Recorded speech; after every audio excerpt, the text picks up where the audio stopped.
Vamos iniciar mais um Questão de Direito. Desvendando o direito imobiliário, tema importante, vamos falar sobre locação. Assunto tão importante em época de pandemia, né?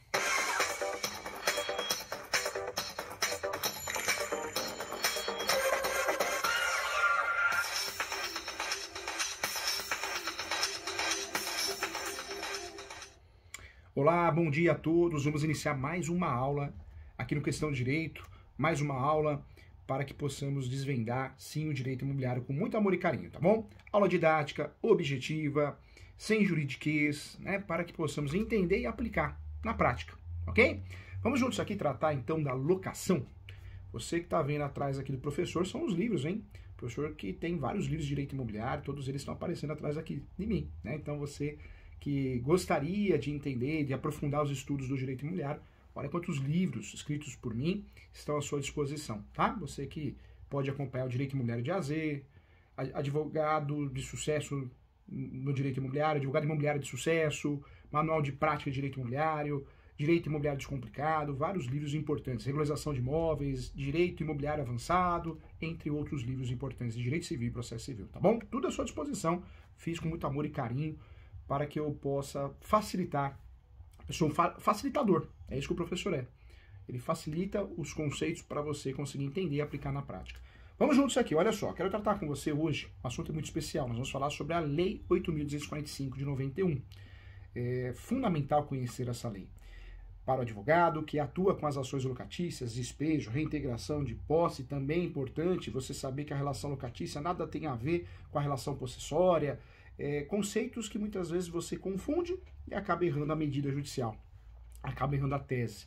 Então nós vamos tratar aqui de assuntos importantes da locação, tanto para o corretor de imóveis, para o advogado, para o leigo, para o locador, para o locatário, assuntos que nós temos que saber. Quem atua no direito imobiliário, quem atua no mercado mercado imobiliário, tem que saber, tá? Vamos juntos aqui, vamos lá. Então a lei é a Lei 8.245 de 91. Essa é a lei do inquilinato. Mas é importante a gente lembrar que o tema locação também é tratado em outras legislações. Nós temos o Código Civil, que vai tratar sim de locação, da relação locatícia, mas em regra de bens móveis. Bens móveis. Cadeira, mesa, carro, bens móveis. E também trata de bens imóveis, mas em caráter de exceção. Quais são os bens móveis que são tratados pelo Código Civil? Todos. Quais são os bens imóveis que são tratados pelo Código Civil? Poucos. Vamos tratar aqui. Vaga de garagem que tem a matrícula própria, matrícula autônoma. Essa relação locatícia, uma alocação de uma vaga de garagem, os fundamentos de uma ação, os fundamentos de um contrato vão se dar através do Código Civil. Então, vaga de garagem autônoma, nós estamos falando do Código Civil. Tá? É o Código Civil que vai tratar dessa relação locatícia. Espaço publicitário ou espaços publicitários, vários exemplos, parede, outdoor, nós estamos falando também do Código Civil. Código Civil que vai tratar desse contrato de locação, dessa relação locatícia, dessa medida judicial. Nós temos outras situações que são tratadas, de bens imóveis são tratadas no Código Civil. Hotel, motel, a parte hotel, também é tratada pelo Código Civil. O Estatuto da Terra, próxima legislação, também trata da locação de imóveis rústicos, rurais, sítio, chácara, fazenda, rancho. Então nós estamos falando sim do Estatuto da Terra. O Estatuto da Terra que vai nos ajudar tanto a fazer o contrato, fundamentar o contrato, as regras, como também fazer as ações, né, as ações judiciais. Então também dica de ouro aqui. Legal. Olha como a locação nós temos aí realmente o gênero, né? E temos várias legislações para tratar desse assunto. Hoje, na aula de hoje, nós vamos desvendar, sim, a Lei 8.245 de 91, os temas mais importantes. Essa Lei 8.245 de 91 foi alterada pela Lei 12.112. Essa lei, 2009, alterou pouca coisa, pouquíssima coisa. Então, essa lei não substituiu a lei antiga. Né? Muita gente fala, essa lei foi substituída. Não foi, não. Ela continua vigente, mesmo sendo de 91. Vamos lá, vamos trabalhar a lei aqui com muito carinho e muito amor. A lei do inquilinato recebe esse nome porque realmente era uma lei para proteger o inquilino. Se não fosse assim, essa lei não ia ter o apelido de lei do inquilinato, ia ser lei do locador, não é isso? Então nós apelidamos como lei do inquilinato por esse motivo, porque de fato nós usamos essa lei para igualar a situação entre locador e locatário, ok? O artigo 1º dessa lei, ele trata da regulamentação, ele esclarece em qual situação que essa lei vai ser aplicada. Então, a Lei 8.245 de 91, ela vai ser aplicada na relação locatícia, apenas na relação locatícia. Eu não vou usar essa lei para fundamentar a ação possessória, reintegração, manutenção, interdito proibitório. Essa lei, ela só trata e esclarece a relação locatícia. De quais bens? Aqueles bens que não são tratados em outras leis. Essa lei só vai tratar de locação de bens imóveis. Imóveis. O corretor de imóveis, o advogado que trabalha com locação, faz administração de bens, administração de imóveis, tem que conhecer de forma aprofundada essa lei. Essa lei é a lei que vai tratar da locação, da relação locatícia dos bens imóveis. Então anota isso, é muito importante. A primeira pergunta, quem pode ser o locador? Você vai falar para mim, professor Júlio, o locador só pode ser o proprietário. Não, não é verdade. A discussão de posse e propriedade é uma discussão importante. É importante entender o que é posse, o que é propriedade, porque senão o advogado erra até a ação, erra feio, né? Erra feio, ingressa com a ação errada. Mas na locação nós não temos essa distinção, essa divisão. O locador, aquele que aluga o imóvel residencial, comercial por temporada, os 3 objetos tratados nessa lei, pode ser o proprietário e pode ser o posseiro. O que é o posseiro, professor? Aquele que tem a posse, aquele que tem um contrato de gaveta, uma escritura pública sem registrar, uma carta de adjudicação, uma carta de matação, ou seja, eu tenho a posse. Eu tenho até um justo título, eu tenho um documento que comprova essa posse, mas eu só tenho a posse, eu não tenho um registro, eu não tenho a propriedade. Registro é uma coisa só, o meu nome lá no cartório de imóveis competente. Se o meu nome não está no cartório de imóveis competente, eu tenho posse. Qualquer outro documento que não seja a certidão de propriedade, sendo matrícula ou transcrição, eu não tenho a propriedade, eu não tenho o registro, eu não tenho o domínio, eu tenho a posse. Mas mesmo assim, eu posso alugar. Professor, então você está querendo dizer que um sujeito que tem vários imóveis, porque comprou através de contrato de gaveta, porque invadiu, poderia alugar? Certamente. A resposta é sim. Sim, sim. Não interessa se eu invadi, não interessa se eu comprei a posse, se eu comprei irregular. Se eu tenho a posse, eu posso alugar. É isso que diz a lei. Quem pode ser o locador? O proprietário ou o possuidor. Já o inquilino, qualquer pessoa pode ser o inquilino. Basta ter o interesse de fazer a locação. Basta ter o interesse de ter a posse daquele imóvel comercial, residencial por temporada e aceitar pagar o aluguel. Ok? Nós temos aqui, então, as partes. Locador, você já sabe quem pode ser. Locatário, o inquilino, você também já sabe quem pode ser. Mas ainda aparecem as figuras aqui, e uma delas é o sublocatário. Quem que é o sublocatário, professor Júlio? Eu sou inquilino, sou locatário. E eu alugo um espaço. Eu aluguei para abrir um estacionamento, um restaurante, e aluguei o espaço para alguém fazer alguma coisa. Montar uma loja de bolsas, uma loja de camisas. Eu estou sublocando. Tá? Então a sublocação também é tratada na relação locatícia. Outra parte que eu queria tratar na relação locatícia com você nesse momento, para ficar bem didático, é o fiador. O fiador, nós estamos falando da figura do fiador. O fiador é a garantia pessoal. Né? Nós temos outras garantias, mas o fiador também ele aparece como parte na relação locatícia. Tá? Como parte ali envolvida na relação locatícia. Então fica mais fácil de compreender. Vamos juntos aqui, olha só. Então o artigo 1 ele é muito claro em trabalhar o quê? Em trabalhar o conceito tratado na lei.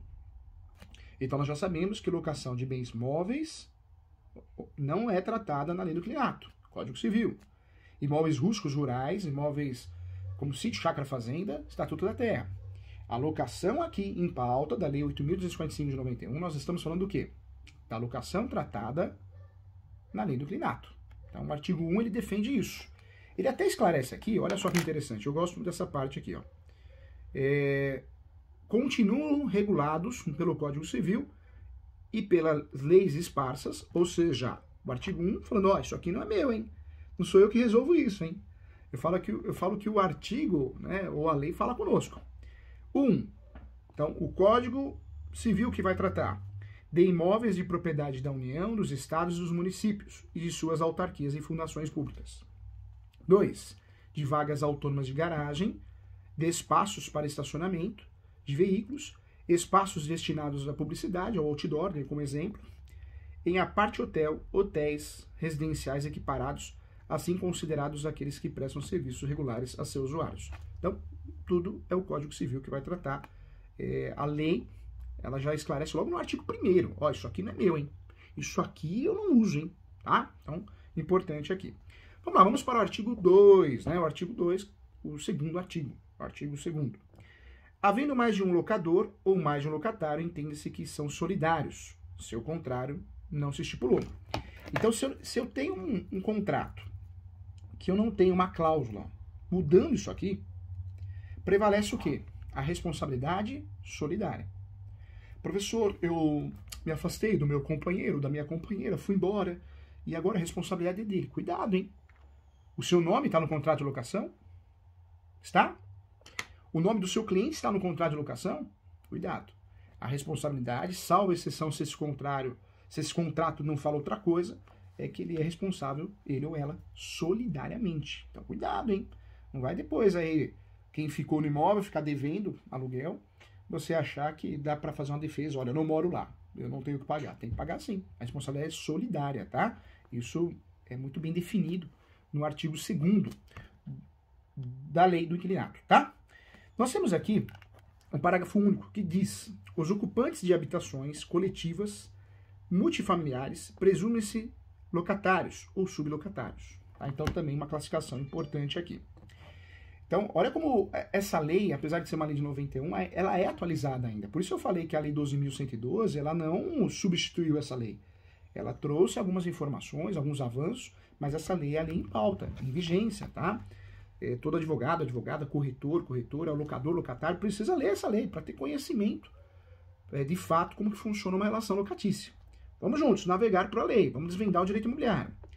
Artigo 3º, o contrato de locação pode ser ajustado por qualquer prazo, dependendo da vênia conjugal, ser igual ou superior a 10 anos. Então vamos lá, quero trabalhar esse artigo com você, presta atenção, olho no olho, hein? O artigo 3º, o que ele esclarece da lei do inquilinato? Que eu não sou obrigado a fazer um contrato de 5 anos, de 3 anos. Tem muita gente que acha que é assim, né? Que eu faço o contrato de locação por um prazo. A locação comercial é 5 anos, locação residencial 3 anos. Não tem. A lei não impõe prazo. A lei do inquilinato, ela autoriza você fazer o contrato pelo prazo que você quer, 6 meses, 3 meses. Né? Toma cuidado para não cair na locação por temporada. Mas a lei do inquilinato, ela autoriza as partes combinarem de forma consensual. É importante lembrar, quando o contrato de locação é superior a 10 anos, aí eu preciso, se eu for casado, eu locador, possuidor ou proprietário, ter a vênia conjugal. Eu preciso virar para minha esposa e falar, olha, você vai dar autorização, você vai dar a vênia, você vai dar ok, a esposa, o marido. Então, é isso que diz o artigo 3º. Essa vênia conjugal, ela só vai acontecer quando o contrato for superior a 10 anos. A 10 anos. A chamada vênia conjugal. Então, nós estamos falando de uma situação de 10 anos. No Brasil, é muito comum os contratos comerciais de locação não residencial, 5 anos. 5 anos. Lembrando que 5 anos dá direito de fazer o quê? A renovatória, né? 5 anos de contrato, 3 anos na mesma atividade, 5 anos no imóvel, contrato escrito, determinado, dá direito de fazer a ação renovatória, que é aquela ação para buscar o Poder Judiciário para uma renovação do contrato. Ah, professor, mas eu sou locador, eu quero evitar essa ação. Não tem como. Se você tem um inquilino bom lá, como que você vai fazer um contrato inferior de 5 anos? E mesmo porque, se o inquilino for bom, você vai renovar. 3 anos, vai renovar por mais 3. Não tem como evitar isso, né, gente? Essa renovatória.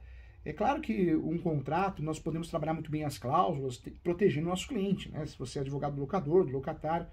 Mas tem situações que não tem como resolver, são situações que vão ocorrer de forma automática. Então, vale a pena lembrar disso. Olha o detalhe importante do artigo 3º, tá? Que eu quero desvendar com você. Ausente a vênia conjugal, o cônjuge não está obrigado a observar o prazo excedente, ok? Então, ausente a vênia conjugal, o cônjuge não estará obrigado a observar o prazo excedente, ok? Então, mais um um artigo importante. Vamos lá, artigo 4º agora, vamos lá. Durante o prazo estipulado para a duração do contrato, não poderá o locador reaver o imóvel alugado. Então, eu aluguei o imóvel. Eu quero meu imóvel de volta, viu? Eu me arrependi de ter alugado. Não pode, em regra não pode. Eu só posso reaver o imóvel de volta ao final do contrato. Essa é a regra, tá aqui, ó, artigo 4º da Lei 8.245 de 91. Aí vem, com exceção ao que estipula o parágrafo 2º do artigo 54A. O locatário, todavia, poderá devolvê-lo pagando a multa pactuada, proporcional ao período do cumprimento do contrato, ou na sua falta, a que for judicialmente estipulada. Aí vem a Lei 12.744, 2012, tratando também. Ou seja, multa. Presta atenção aqui, ó. Multa na locação não é a multa que eu quero. Ah, eu quero fazer uma multa de 10 aluguéis se você sair antes. 5 aluguéis. Não existe multa assim, não pode ser feita dessa forma. Cuidado, na locação nós temos os crimes da locação. Hein? Vai cometer um crime aí você, corretor de imóveis, dono de imobiliária, advogado, de bobeira, hein? Ou pelo menos induzir o locador a cometer um crime. Cuidado, você tem que saber o que está fazendo. Quando nós falamos aqui dessa situação de multa, está muito pacífico nos nossos tribunais que a multa ela tem que seguir a lei. Ela tem que ser proporcional. Ou seja, não adianta eu querer inventar a multa. O inquilino está saindo do imóvel. Eu vou cobrar essa multa proporcional, 3 meses de aluguel, proporcional ao tempo que ele está saindo. É assim que tem que ser. Então, cuidado, hein? Vai inventar multa errada aí e você vai ser prejudicado. Então, muita atenção em relação a isso. Vamos lá, vamos no parágrafo agora, o parágrafo único do artigo 4º. O locatário ficará dispensado da multa se a devolução do imóvel decorrer de transferência pelo seu empregador, privado ou público, para prestar serviços em localidades diversas daquele do início do contrato, e se notificar por escrito o locador com prazo mínimo de 30 dias de antecedência. Então, o parágrafo único aqui, nós temos já uma exceção para gerar a isenção de multa. Esse parágrafo único, ele é muito importante, porque se você, locador, cria uma cláusula dizendo que não, tem que pagar multa em qualquer situação, ó, esse parágrafo único do artigo 4º, ele já quebra essa cláusula, cuidado. Nós temos uma situação aqui que é uma exceção. Nada impede de eu criar uma cláusula de isenção de multa, tá? Isso também seria oportuno. Vamos lá, artigo 5º agora, hein? Seja qual for o fundamento do término da locação, a ação do locador para reaver o imóvel é o despejo. O artigo 5º, nós temos também o despejo fundamentado no artigo 59 e 66 desta lei, mas aqui o artigo 5º, ele traz o despejo da forma que ele é. Na graduação em Direito, no curso de TTI, Transações Imobiliárias, nós não cai a ficha o que é o despejo. Nós achamos que despejo é por falta de pagamento, e não é isso. Para rescindir um contrato, eu consigo fazer isso de forma consensual, não é? O nome que se dá é o de extrato. Mas eu posso também, caso não consiga chegar a um consenso para fazer um distrato, que é uma rescisão amigável, consensual, se eu não consigo chegar a um consenso, eu vou buscar o judiciário. Para rescindir um contrato, é ação de rescisão, qualquer contrato. Professor, eu quero rescindir judicialmente um contrato. Financiamento imobiliário, ação de rescisão. Eu quero rescindir um contrato de compra e venda, direto com o proprietário, um compromisso, ação de rescisão de contrato. Eu quero rescindir um contrato de adesão, direito do consumidor, ação de rescisão de contrato. A única exceção que nós temos é a relação locatícia, porque na relação locatícia nós não usamos a ação de rescisão, nós usamos a ação de despejo. Então veja, a ação de despejo ela é o gênero de várias espécies. O objetivo do despejo, a função do despejo é a rescisão. Professor, o despejo então é uma ação de rescisão de contrato disfarçada? Parabéns para você. Pegou o pulo do gato. O despejo é uma ação, sim, de rescisão de contrato maquiada. Se é relação locatícia, ela ganha o nome de despejo, mas nada mais é que uma ação de rescisão de contrato. Esse é o objetivo. Esse é o nome da ação, tá? Quando eu falo da ação de despejo, então, eu vou utilizar toda vez que eu queira rescindir o contrato. O locador, em vários motivos, falta de pagamento, denúncia vazia, porque o contrato venceu, acabou, sou um terceiro que comprei o imóvel, então eu quero a rescisão do contrato, ação de despejo também, não é reintegração de posse, cuidado, vai errar. Ato ilícito, então eu descubro que a minha casa que eu aluguei vira um bordel, eu não concordo, exemplo. Plantação, fizeram uma plantação de maconha no fundo, então eu quero despejo, o inquilino paga o aluguel em dia, mas eu quero porque existe um ato ilícito. Posso fazer o despejo por descumprimento de cláusula contratual, então não é para pintar de verde a parede, o sujeito é palmeirense, vai lá e pinta a parede de verde. Então existem vários motivos que eu posso, locador, pedir a rescisão do contrato. E o locador pode usar vários motivos, e o inquilino também. O inquilino também pode pedir. Muitos advogados, por não saberem, não terem estudado isso na graduação, que é muito fraca a graduação de direito, infelizmente, quando o inquilino quer a rescisão do contrato, tem ingressado com ações de rescisão de contrato. Mas eu quero lembrar a você que nós temos uma ação que chama ação de despejo por culpa exclusiva do locador. Ou seja, o inquilino, o locatário, também pode ingressar com uma ação de despejo. Professor, qual que é o fundamento? Está aqui, ó, artigo 5º. Artigo 5º desta lei. Lei 8.245/91. Porque se a ação para rescindir o contrato é ação de despejo, o inquilino também pode usar a ação de despejo, porque ele quer a rescisão do contrato. Não estaria errado, estaria correto, muito correto inclusive. Mas por dúvidas doutrinárias, jurisprudenciais, muitos advogados utilizam a ação chamada ação de rescisão de contrato de locação, que na verdade não é o correto, porque a ação de rescisão de contrato de locação é a ação de despejo, quando a parte autora é o inquilino, tá? Então, importante lembrar, tá? Olha que interessante o artigo 6º, vamos para o artigo 6º agora. O locatário poderá denunciar a locação por prazo indeterminado, mediante aviso por escrito, com antecedência mínima de 30 dias. Então, ao fim do contrato, eu posso avisar 30 dias antes que eu não tenho interesse de fazer a renovação, eu, locador, tá? Isso é legal, isso está dentro da lei. Então, nós estudamos aqui os primeiros artigos, artigos importantes aqui da lei do inquilinato. Quero trazer para você, nós temos vários assuntos importantes que nós vamos tratar, sim, nas nossas aulas. Crimes na locação, ações locatícias, uma por uma. Cuidado que na graduação nós aprendemos, que tem 4 ações: despejo, revisional, renovatória e ação de consignação de pagamento, não é isso? Mas nós temos ações doutrinárias e jurisprudenciais. Hoje existe a ação reparatória de luvas. A luva, cobrar luva é crime. Eu, locador, posso até cobrar luva no início do contrato de locação. Quando eu cobro luva no meio do contrato para renovação, é crime. E além de ser crime, além de ser tratada na justiça penal, né, vamos dizer assim, no processo penal, tipificada no Código Penal e na lei, eu também, de fato, posso cobrar uma responsabilidade civil, na esfera civil. Eu peço a devolução em dobro do valor que eu paguei de luvas. Isso acontece muito em galerias, acontece muito em shopping center, acontece muito nesses hipermercados, o Extra, o Grupo Pão de Açúcar, Carrefour. Olha, para você renovar o contrato, eu quero 200 mil reais. O inquilino pode até pagar, fica quietinho, manda e-mail, né, para fazer prova, e depois ele cobra na justiça o valor em dobro. O locador pediu o imóvel de volta. Existe uma ação que chama ação indenizatória de fundo de comércio e benfeitorias. O objetivo dessa ação é fazer o quê? Fazer o locador, que acabou interrompendo o meu ponto comercial, encerrando as minhas atividades, porque ele pediu o imóvel de volta, pagar uma indenização para mim, né? E o inquilino. Essa ação. Essas 2 ações são ações doutrinárias e jurisprudenciais que nós vamos aprofundar os assuntos aqui nos nossos estudos também, tá? Deixa eu finalizar, então, essa aula aqui no artigo 7º, tá? Vamos lá, nós vamos estudar a lei do inquilinato artigo por artigo, tá bom? Vamos lá.